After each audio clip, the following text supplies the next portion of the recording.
So yesterday I made a Halo Infinite video, and I feel like it was received pretty well. It was one of the better video releases I've had in quite a while, but sadly it had pretty bad timing, because I'm talking about the progression system, but by the time the video released, after I had edited it and everything, the information that I talked about really became outdated, because 343 had already responded to the feedback that people were giving to the progression system, so I wanted to mention that briefly before I get into the topic of the day. So one of the temporary fixes that 343 has implemented is that there will be a constant XP gain for every match that you play, because there's going to be a constantly refreshing challenge that is just play one match. So every match that you play, you'll be getting a set amount of XP. Now there's a video that I watched that talks about a lot of the stuff more in depth, and I'll link it down in the description, because I agree with what he says that this isn't going to be a real fix. This is pretty much just a band-aid fix, but it is good to see 343 immediately responding right off the bat. They're going to be changing this week's challenges at some point this week if they haven't already, and that is honestly really cool of them. I'm glad that they are so on top of responding, and they've said that they are going to continue to monitor feedback, and they are going to change challenges and the way the challenge system works accordingly as we go forward with the game. So with that being said, I do feel very happy about the video that I made yesterday, because it really just shows that 343 is very responsive.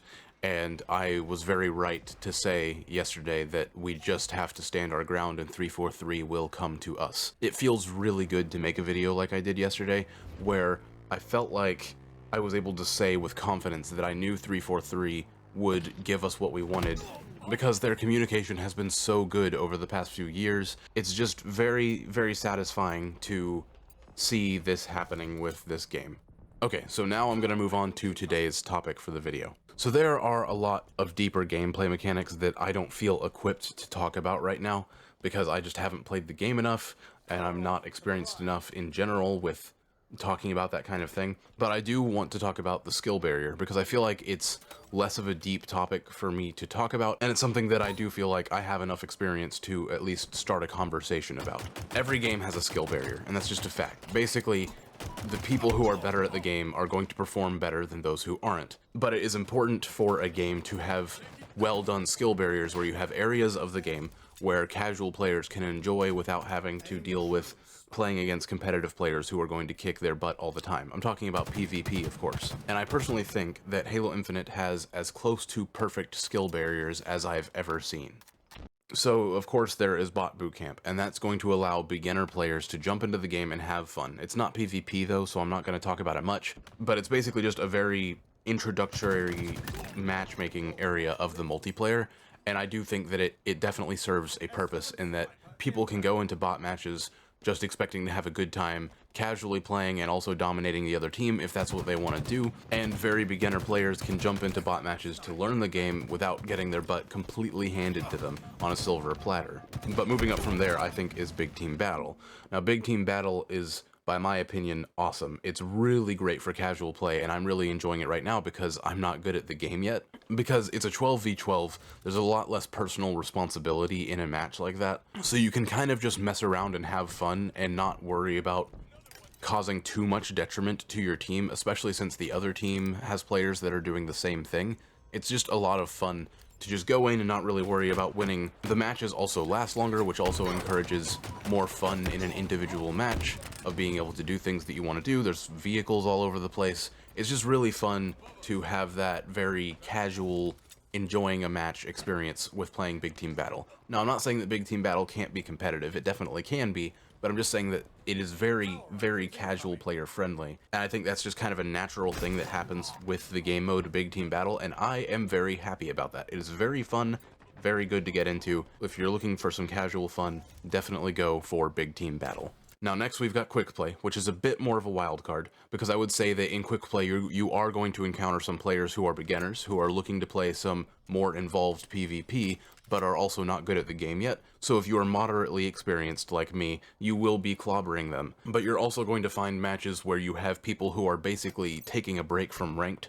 Maybe they're really good competitive players, but they're warming up, or they're just not in the mood to play ranked at the moment. They're looking for some casual winning streaks, and so they jump into Quick Play, and so you have this mix of some really easy matches, or some really hard matches, or some really level matches where you're up against a team that is similarly skilled as you. It also seems like to me, with my experience of playing quick play, that the matchmaking is less strict, and I don't mind that because it is a more casual area. It's not forcing you to play against people who are similar skill level as you as much as ranked will, because ranked is really about keeping things as fair as possible. So that's why I feel like the quick play playlist is more of a wild card, and I think that's kind of self-evident of any game's quick play element. I mean, you're talking about quick play, it's just going to throw you into a match as fast as it possibly can. So if you're looking for a varied experience, quick play is definitely the place to go.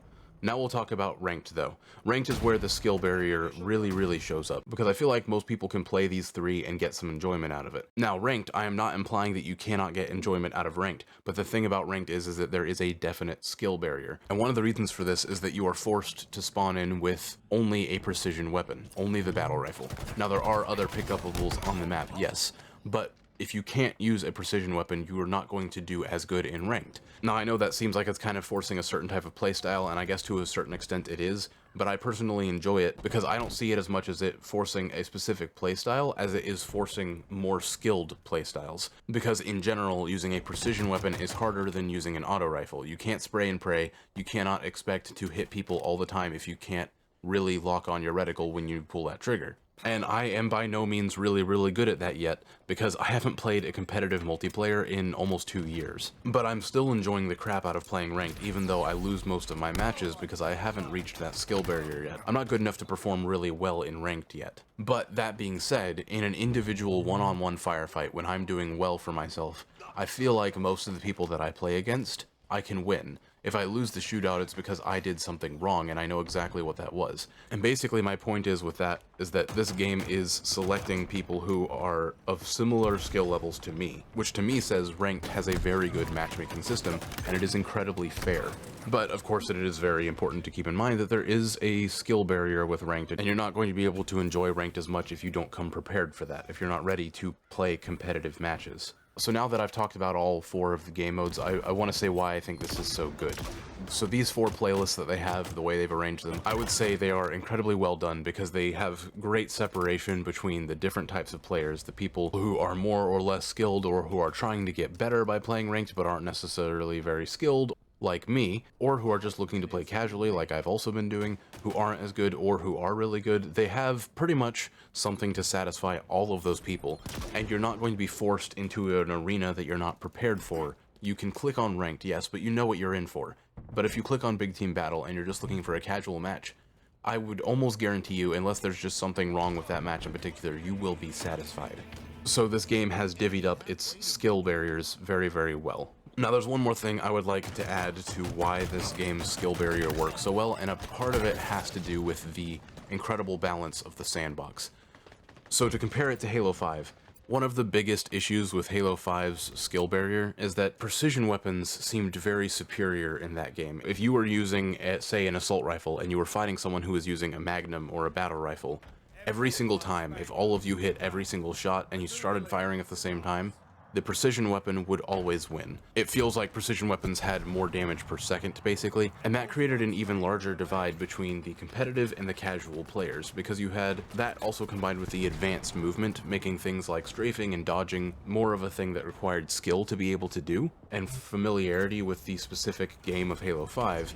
Those things combined to make it where a skilled player would be dodging and weaving all the time while hitting headshots with a precision weapon, killing other players like crazy, and seeming like it was impossible to hit them at the same time. And casual players would not use precision weapons as much, as we typically don't, because precision weapons are harder to use. Or more specifically, they require more skill to use than a spray and pray weapon, but the spray and pray weapons are also weaker, so you would have casual players who were not as good using weaker weapons, naturally. And that created, again, an even further divide where the casual players would get their butts handed to them even more because they also didn't fully understand how to properly use the advanced movement mechanics of the game, and so they would also not be strafing as well and would be easier to hit for the more experienced players. And voila, you have a recipe for a very divided casual versus competitive gameplay. I remember feeling when I first started to play that game that it was impossible to get good at that game. I felt like it was just a constant struggle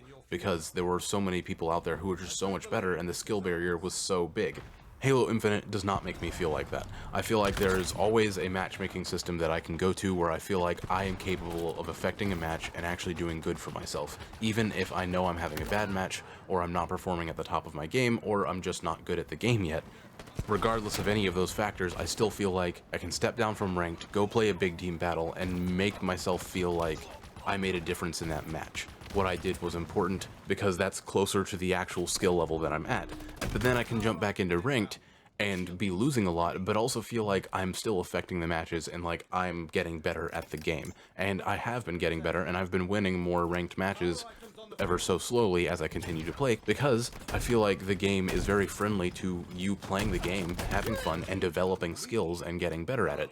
And to bring it back to the point, the Sandbox is an excellent reason for that, because you can use an assault rifle versus a battle rifle. Actually, the assault rifle is a bad example, because I actually think that the assault rifle is a little bit too powerful. I'm not sure, maybe it's just because I'm not as good with precision weapons, but specifically the assault rifle feels like it can kill people so quickly. But in general, you could be using a weapon that is not a precision weapon, like the assault rifle, like the needler, or like the sentinel beam, and all of these weapons feel viable. Even though you might not be incredibly skilled, and you might not be able to use a precision weapon to its utmost power, you can still pick up a non-precision weapon and feel like you actually stand a chance against someone who is really good with the precision weapon that they're shooting you with. Now, you still have to have your aim on point to beat them, because if they're better at the game, they will kill you, because of course there is still a skill barrier. If you're better at the game, you're going to have a better chance of winning. This game has been very good about establishing, for me at least from what I see, that there is really no way, or not a lot of ways, where you're just going to get cheaply killed out of nowhere if you're a skilled player and you've really been playing the game a lot.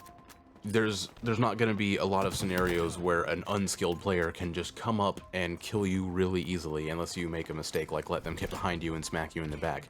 Or maybe they get a rocket launcher, which is one of those things that could be a weapon that is a bit too powerful in the sense that it's a power weapon and so it affects the gameplay balance, but at the same time, there's equipment in this game that affects that. Like you have something like the gravity hammer, which can literally deflect and shoot a rocket back at the other person, or you have the equipment that will allow you to deflect and push the rocket back at them. You can also shoot the rocket in midair if you're really, really good at the game. So there's a lot of counters for a really powerful weapon like that as well. So my point being is that this game is both beginner friendly and skilled player friendly, and it is also very friendly to people who are trying to improve their skill. So with all of that said, I hope that you go out there and enjoy some more Halo Infinite. I will try to talk about some more Halo Infinite topics in the future, but I'm gonna wait until I have a better understanding of the fundamentals of this game and every single weapon in its sandbox and stuff like that before I try to talk even deeper about some of the gameplay topics of this game. I will also link my Twitch channel down in the description, because I'm probably going to be streaming this game down there.